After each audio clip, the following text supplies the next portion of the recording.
উজবেকিস্তানের জাতীয় খাবার পিলাফ শুধু একটি খাবারই নয়, এটি ঐতিহ্যের অংশ যা হাজার বছরের ইতিহাস বহন করে।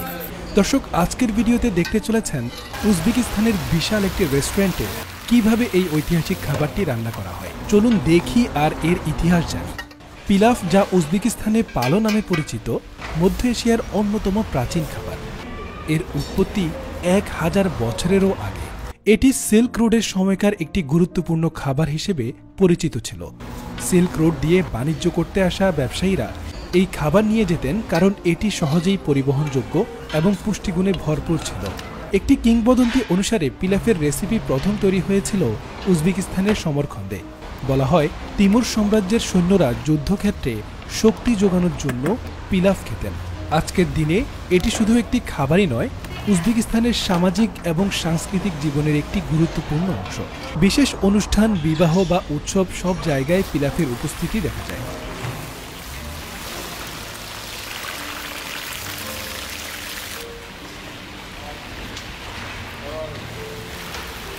পিলাফ বানানোর জন্য দরকার হয় সাধারণ কিছু উপকরণ, যেমন বাসমতি চাল, মাংস, গরু, খাসি বা মুরগির মাংস দিয়েও করা যায়। এখানে ভেড়ার মাংস ব্যবহার করা হয়েছে। গাজর, পেঁয়াজ, রসুন, মশলা বলতে জিরা, গোলমরিচ, হলুদ এবং গরম মশলা। এছাড়াও তেলের মধ্যে সানফ্লাওয়ার বা কাঠবাদামের তেল ব্যবহার করা হয়। এছাড়াও থাকছে পানি এবং লবণ।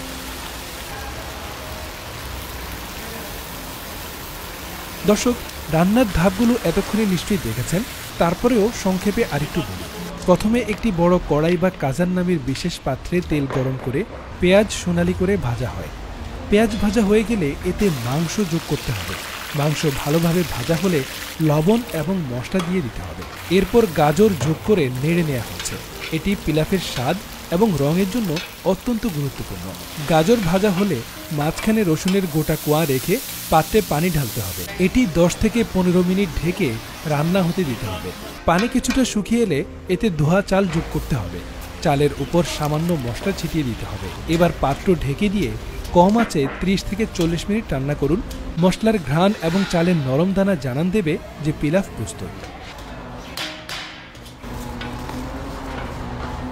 দর্শক, আমাদের ভিডিওগুলো দেখছেন জাকির মিয়া ব্রাহ্মণবাড়িয়া থেকে, মোহাম্মদ আবদুল্লাহ সৌদি আরব থেকে, মোহাম্মদ মনিরুল মালয়েশিয়া থেকে, দেলওয়ারা বেগম কিশোরগঞ্জ থেকে, মোহাম্মদ তানবির ইসলাম দক্ষিণ কোরিয়া থেকে, আইয়ুব খান ভারতের আসাম থেকে, আব্বাস চট্টগ্রাম থেকে, জসিমউদ্দিন আকাশ ঢাকা উত্তরা থেকে। দর্শক, আপনারা কে কোথা থেকে ভিডিওটি উপভোগ করছেন অবশ্যই মন্তব্য করতে ভুলবেন না। উজবেকিস্তানে পিলাফ পরিবেশনের সময়ও রয়েছে বিশেষ রীতি। এটি একটি বড় প্লেটে পরিবেশন করা হয়, যেখানে সবাই একসঙ্গে বসে খায়। এটি একতা এবং বন্ধনের প্রতীক। পরিশেষে বলবো, পিলাফ শুধু একটি খাবারই নয়, এটি উজবেক ঐতিহ্য, সংস্কৃতি এবং অতিথি পরায়ণতার পরিচায়ক। দর্শক, এই ঐতিহাসিক খাবারটি কি আপনি কখনো চেখে দেখেছেন? অবশ্যই জানাতে ভুলবেন না। ধন্যবাদ সবাইকে।